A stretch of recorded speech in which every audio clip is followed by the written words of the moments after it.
tukipaa hapo mbinguni kutakuwa harusi ya mwana kondoo na watu watakwenda kupokea taji. Yes. Taji ya kazi ambayo umefanya, na tutakuwa na Yesu Kristo pale. Na hapa chini kutakuwa ziki kuu. Watu watalia, watu watasaga meno kabla Yesu Kristo na wale wateule kushuka kukaa miaka 1000 katika dunia. Na hapo ndiko kutakuwa vita vya Gogu na Magogu. Armageddon ndio itaanza. Lakini mwisho kutakuwa vita vya Gogu na Magogu ambao shetani atakwenda kufungwa na kutupwa. Na hapo tayari nabii atakuwa yuko pale kwa mnyama. Antikristo watakuwa katika ziwa la moto. Ziwa la moto alikuandaliwa mtu. Iliandaliwa hao Ibilisi na majeshi yake. Lakini kama watu wataingia hapo ni kwa sababu ya watu kutokusikia maneno ya Mungu, kutokufuata maneno ya Mungu, na wengine wanasikia lakini wanapinga nguvu za Mungu. Bwana Yesu akusaidie sana. Amen. Na kwa leo tunazungumzia tu unyakuliwa kwa kanisa. Soma hiyo Wathesalonike 4:16-17. Soma kwa haraka. Soma. Wathesalonike wa kwanza 4:16-17. Tunasoma Wathesalonike wa kwanza? Ndio. 4:16 na 17. Ndio. Tunasoma kwa jina la Yesu Kristo. Amen. Kwa sababu Bwana mwenyewe atashuka kutoka mbinguni pamoja na mawingu na sauti ya malaika mkuu na parapanda ya Mungu, nao waliokufa katika Kristo watafufuliwa kwanza, kisha sisi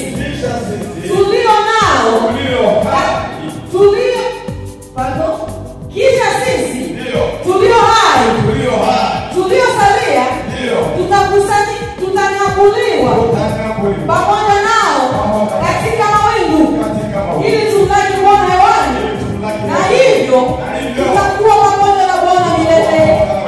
Amen. Amen. Haleluya. Amen. Hiyo ndio nataka kuzungumzia leo. Ni pointi ya kwanza. Kama fundisho marefu sana, lakini hata nizungumzia kunyakuliwa kwa kanisa. Kanisa ni neno ambalo linatoka katika Kiyunani inaitwa ecclesia. Na ecclesia ina maana ya watu walioitwa na kutoka miongoni mwao. Watu walioitwa na kutoka miongoni mwao. Ndio maana wana wa Israeli walipotoka huko ambako walitoka, wakafika jangwani, ikawa kanisa. Bwana Yesu atusaidie sana. Amen. Unaweza kusoma Tendo la Mitume 7:38 utaona maneno haya. Na kanisa hili la leo ambalo tunalizungumzia hapa, hili ambalo litakwenda kunyakuliwa, ni wale wote walioitwa na kutoka katika utumwa wa dhambi. Wote walioitwa na kutoka katika utumwa wa dhambi. Hilo ndilo kanisa. Wale watu ambao wameitwa wakaachana na dhambi na wakaingia wakamfuata Yesu Kristo, hilo ndilo kanisa. Lakini majina ya makanisa yamekuwa tofauti. Watu wanaingia kanisani lakini hawakuacha dhambi. Wanaingia kanisani jinsi walivyo, na anaendelea kuwa kanisani jinsi alivyo. Na watu wanapanda hata katika ngazi ya utumishi, wanapanda hata katika ngazi ya upastori, wanapanda katika ngazi ya bishop, ya archbishop, lakini bado hajawahi kutubu dhambi. Huyo mtu hajawahi kuokoka. Huyo ataongoza watu wapi? Hao ndio watu wanapeleka watu katika jehanamu. Huruma. Bwana Yesu akusaidie sana. Amen. Haleluya. Amen. Hao ndio watu wanapeleka watu katika jehanamu. Kwa sababu anaingia katika Ukristo na mtu akishakuwa mpastor, akishakuwa sijui kama prophet, archbishop, the man. Msidanganyike, hao watu wako kiona tu. Hawezi kutubu. Ndio. Anajiona mimi atubu kwa nani? Na hao watu ndio watakufa vibaya. Yes. Kwa sababu siku za mwisho Biblia inatuambia kuna wale ambao watajitokeza. Wanasema, Baba, mimi nilifanya hiki, niliombea watu wakapona, nilitabiria watu. Wakati wanatoka katika jehanamu ya moto, wanapelekwa katika ziwa la moto. Bwana Yesu atusaidie sana. Amen. Na hapo Yesu Kristo yuko kwenye kiti cheupe kikubwa cha hukumu. Yuko kwenye kiti cha enzi. Watu watalia na kusaga meno, watu wataonana, wanaona, yule ni mama yangu, yule ni mtoto wangu. Huruma. Watu wataonana siku siku ile. Bwana Yesu atusaidie sana. Amen. Haleluya. Amen. Jina la Bwana litukuzwe sana. Amen. Acha tuone watakaonyakuliwa ni wanani. Kwa sababu siku hiyo watu watakwenda kunyakuliwa, wale ambao wamekufa ndani ya Kristo ndio wataanza kwenda kufufuliwa, na sisi ambao tuko wazima tutakwenda kubadilishwa kusudi tumlaki Yesu Kristo. Amen. Haleluya. Amen. Ndio kuja kwa kwanza kwa Yesu Kristo. Hiyo wakati Yesu hata kanyaga kwenye ulimwengu. Lakini atakapokuja wakati wa pili, wakati wa kuja kukaa miaka 1000 pamoja na watakatifu hapa, ndipo hapo atakanyaga kwenye dunia na atashukia kwenye mlima Mizeituni pamoja na Wakristo pamoja. Kwa sababu hao ambao watapaa watakwenda kukaa pamoja na Yesu Kristo.